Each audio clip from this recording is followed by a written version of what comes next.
উচ্চ মাধ্যমিক ভূগোলের সাজেশান আজকের ভিডিওতে সম্পূর্ণ দেখো।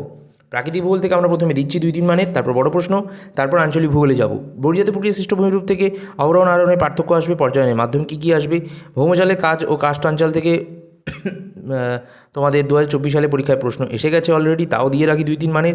ভৌমজলের উৎসগুলো কী কী, সম্পৃক্ত অসম্পৃক্ত স্তর কী বর্ণনা করো, অ্যাকুইফার টিকা, আর্টিজিও প্রশোভন টিকা, গিজার টিকা, ভলসিয়ান প্রশোভন টিকা অথবা প্রশোভন কাকে বলে, বিভিন্ন প্রকার প্রশোভনের সম্পর্কে আলোচনা করো। 4-5 মার্কের জন্য যে প্রশ্নগুলো তোমাদের আসতে পারে: 1. ভৌমজলের নিয়ন্ত্রকগুলো কী কী? 2. ক্রাস্ট ভূমিরূপ গঠনের শর্তগুলো কী কী? ক্রাস্ট অঞ্চলে গঠিত সঞ্চয় অথবা ক্ষয় কার্যের ফলে গঠিত ভূমিরূপগুলি বর্ণনা দাও। সামুদ্রিক প্রক্রিয়া ও সংশ্লিষ্ট ভূমিরূপ থেকে 2 মার্কের কী প্রশ্ন আসবে? 2 ও 3 মানের। সোয়াস ব্যাকওয়াশ কাকে বলে, এর পার্থক্য। গঠনকারী তরঙ্গ বিনাশকারী তরঙ্গ কাকে বলে, এর পার্থক্য। উত্থিত ও নিমজ্জিত উপকূলের পার্থক্য লেখো। টিকা লেখো প্রবাল প্রাচীর, টম্বেলো, অ্যাটলরিয়া উপকূল, ফিয়র্ড উপকূল ও ডালমেশিয়ান উপকূল।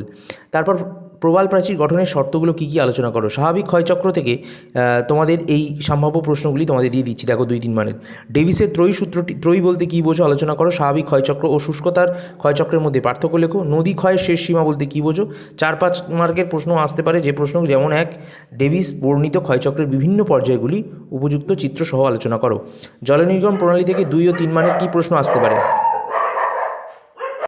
তো জলনির্গম প্রণালীর নিয়ন্ত্রকগুলো কী কী, বিভিন্ন ধরনের জলনির্গম প্রণালীর সংজ্ঞা দাও। জাফরি রূপী জলনির্গম প্রণালী সম্পর্কে আলোচনা করো। বৃক্ষরূপী জলনির্গম প্রণালী সম্পর্কে আলোচনা করো। আয়তকার জলনির্গম প্রণালী সম্পর্কে আলোচনা করো। মৃত্তিকা থেকে 2 ও 3 মানের কী প্রশ্ন আসবে। মৃত্তিকার গঠন বর্ণনা করো। টিকা লেখো মৃত্তিকার গ্রথন, মৃত্তিকার সছিদ্রতা, মৃত্তিকার আম্লত্ব, এলুভিয়েশন ও ইলুভিয়েশন কী। ঠিক আছে। পেডালফার ও পেডোক্যাল গোষ্ঠীর মৃত্তিকার পার্থক্য লেখো। ক্যালসিফিকেশনস ও প্লেইজেশনস, তারপর অ্যালকালাইজেশনস, ল্যাটারাইজেশন বলতে কী বোঝো। মৃত্তিকা 4 প্রকার গঠন বর্ণনা করো। মৃত্তিকা সৃষ্টিতে আদি শিলা ও সময়ের প্রভাব বর্ণনা করো। 4 ও 5 মার্কে যে প্রশ্ন, মৃত্তিকা সংরক্ষণের পদ্ধতিগুলি বর্ণনা করো। মৃত্তিকা পরিলেখ কী, একটি আদর্শ মৃত্তিকার পরিলেখ বর্ণনা করো। মৃত্তিকা ক্ষয়ের কারণগুলি আলোচনা করো। বায়ুমণ্ডলীয় গোলযোগ, দেখো বন্ধুরা, এখান থেকে যে 2-3 মানের প্রশ্নগুলো আসতে পারে। ঘূর্ণপাত ও প্রতি ঘূর্ণপাতের পার্থক্য আলোচনা করো। টিকা লেখো টাইফুন, সাইক্লোন, টর্নেডো, হ্যারিকেন, অন্তর্ধিতি সীমান্ত। উষ্ণ সীমান্ত ও শীতল সীমান্তের মধ্যে পার্থক্য আলোচনা করো। টিকা লেখো ওয়ার্কার সার্কুলেশন, এল নিনো ও লা নিনা। 4-5 মার্কের প্রশ্ন আসতে পারে এই চ্যাপ্টার থেকেও। ত্রিকোষীয় মডেলটি ব্যাখ্যা করো। জেট স্ট্রিম কী, বৈশিষ্ট্য ও জীবনচক্র আলোচনা করো। ক্রান্তীয় ঘূর্ণপাত ও নাতিশীতোষ্ণ ঘূর্ণপাতের মধ্যে পার্থক্য আলোচনা করো। নাতিশীতোষ্ণ ঘূর্ণপাত বিশিষ্টির কারণ ও পর্যায় ব্যাখ্যা করো। জীববৈচিত্র্য থেকে এই অধ্যায় থেকে 2 মানের প্রশ্ন আসে, দেখো টিকা আসবে। জীববৈচিত্র্যের হটস্পট, ডেটা বুক, ইনসিটু ও এক্সিটু সংরক্ষণ। এখান থেকে 4-5 মানেরও প্রশ্ন আসে, যেমন প্রথম জীববৈচিত্র্য ধ্বংসের কারণগুলি আলোচনা করো। জীববৈচিত্র্যের প্রকারভেদ আলোচনা করো। জীববৈচিত্র্য সংরক্ষণের বিভিন্ন কৌশল বর্ণনা করো। জীববৈচিত্র্যের সংজ্ঞা দাও। বিভিন্ন প্রকার জীববৈচিত্র্য সম্বন্ধে আলোচনা করো। জীববৈচিত্র্যের গুরুত্ব লেখো। প্রাকৃতিক দুর্যোগ বিপর্যয় থেকে 2 মার্কের প্রশ্ন আসে। সুনামি কী, খরা কী, বিপন্নতা কী। বন্ধুরা 2-3 মার্কের 2 ও 4 মার্ক 3 ও 4 মার্কের প্রশ্নগুলো দেখে নিই। বন্যা খরার কারণগুলি আলোচনা করো। বন্যা খরার প্রভাব প্রতিরোধ ব্যবস্থা সম্পর্কে লেখো। বিপর্যয়ের পূর্বে গৃহীত ব্যবস্থাগুলো কী কী। দুর্যোগ বিপর্যয়ের পরবর্তী ব্যবস্থাপনা আলোচনা করো। জলবায়ু স্বাভাবিক উদ্ভিদ ও জলবায়ু পরিবর্তন থেকে 2 মার্কের বিভিন্ন প্রশ্ন আসে। তার মধ্যে প্রথম হচ্ছে বিশ্ব উষ্ণায়ন কী, ওজন গহ্বর কী। টিকা লেখো আলোকপ্রিয় উদ্ভিদ, ছায়াপ্রিয় উদ্ভিদ, জলজ উদ্ভিদ। স্বাভাবিক উদ্ভিদের ওপর জলবায়ুর প্রভাব কী। 4 ও 5 মার্কের প্রশ্ন, মৌসুমী অথবা নিরক্ষীয় অঞ্চলে স্বাভাবিক উদ্ভিদ জলবায়ু বর্ণনা দাও। আঞ্চলিক ভূগোল, এখান থেকেও অবশ্যই তোমাদের প্রশ্ন আসবে এবং প্র্যাকটিস করতে হবে। তো অর্থনৈতিক কার্যাবলী, এখান থেকে 2 ও 3 মার্কের প্রশ্ন আসতে পারে সংযোজন আকারে। প্রথম, দ্বিতীয়, তৃতীয় স্তরের অর্থনৈতিক কার্যাবলী সংজ্ঞা দাও, বৈশিষ্ট্য উল্লেখ করো। কৃষি থেকে আসতে পারে আর্দ্র শিশির শস্য সমন্বয়, তারপর শস্য প্রগাঢ়তা, নীল বিপ্লব আর মিলেট। টিকা লিখতে হবে।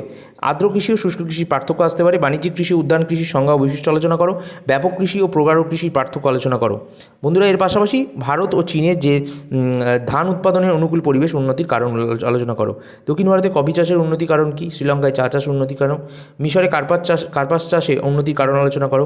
বাংলাদেশে পাট শিল্পের উন্নতির কারণ আলোচনা করো। শ্রীলঙ্কার নারকেল চাষে উন্নত কেন। শিল্প থেকে আসবে যে শিল্পের শ্রেণীবিভাগ করো। শিল্প স্থাপনের কারণ ও নিয়ন্ত্রকগুলি কী কী। ওয়েবারের শিল্পের অবস্থান সম্পর্কিত তত্ত্ব সমালোচনা সহ আলোচনা করো। তো বন্ধুরা, ভারতে খাদ্য প্রক্রিয়াকরণ শিল্পের উন্নতির কারণ কী। হুগলি নদীর তীরে পাট শিল্প কেন্দ্রীভবনের কারণ কী। পেট্রো রসায়ন শিল্পকে উদীয়মান শিল্প বলে কেন। দুর্গাপুরকে ভারতের রুড় বলা হয় কেন। পশ্চিমাঞ্চলে কার্পাস বয়ন শিল্প গড়ে ওঠার কারণ কী। টিকা লেখো আইসোডপেন, তারপর শ্রমগুণক শিল্পের অবস্থানে কাঁচামালের ভূমিকা, জনসংখ্যা ও জনবসতি থেকে এই অধ্যায় থেকেও গুরুত্বপূর্ণ প্রশ্নগুলো কী কী, টিকা লেখো, মানুষের জমি অনুপাত, জনসংখ্যা বিস্ফোরণ, জনসংখ্যা অভিক্ষেপ, বয়স লিঙ্গ অনুপাত কী, বিভিন্ন প্রকার পিরামিড সম্পর্কে আলোচনা করো, পৃথিবীতে বা ভারতের অসম জনবন্টনের কারণ কী, জনসংখ্যার বিবর্তন বা পরিবর্তন তত্ত্বটি আলোচনা করো, জনঘনত্ব অনুযায়ী ভারতের বিভিন্ন রাজ্যকে কয় ভাগে ভাগ করা যায় বর্ণনা করো, জনবসতি কাকে বলে, গ্রামীণ ও পৌর বসতির পার্থক্য লেখো, গ্রামীণ জনবসতি কাকে বলে, বিভিন্ন প্রকার জনবসতির বর্ণনা দাও, গোষ্ঠীবদ্ধ ও বিক্ষিপ্ত জনবসতি গড়ে ওঠার কারণ কী, আয়তনের ভিত্তিতে জনবসতির শ্রেণীবিভাগ করো, আঞ্চলিক অর্থনৈতিক উন্নয়ন, এই অধ্যায় থেকে হলদিয়া অথবা বেঙ্গালুরু অঞ্চলে গড়ে ওঠার কারণ কী, তারপর হলদিয়া বন্দরের অর্থনৈতিক গুরুত্ব অথবা কলকাতা সহযোগী বন্দর হিসাবে হলদিয়া বন্দরের গুরুত্ব, বৃহৎ ও ক্ষুদ্র পরিকল্পনা অঞ্চলের মধ্যে পার্থক্য লেখো, পরিবহন বাণিজ্য থেকে যে প্রশ্নগুলো তোমাদের আসতে পারে, এক, সড়কপথের সুবিধা অসুবিধা, রেলপথের সুবিধা অসুবিধা, জলপথের সুবিধা অসুবিধা, বিমানপথের সুবিধা অসুবিধা,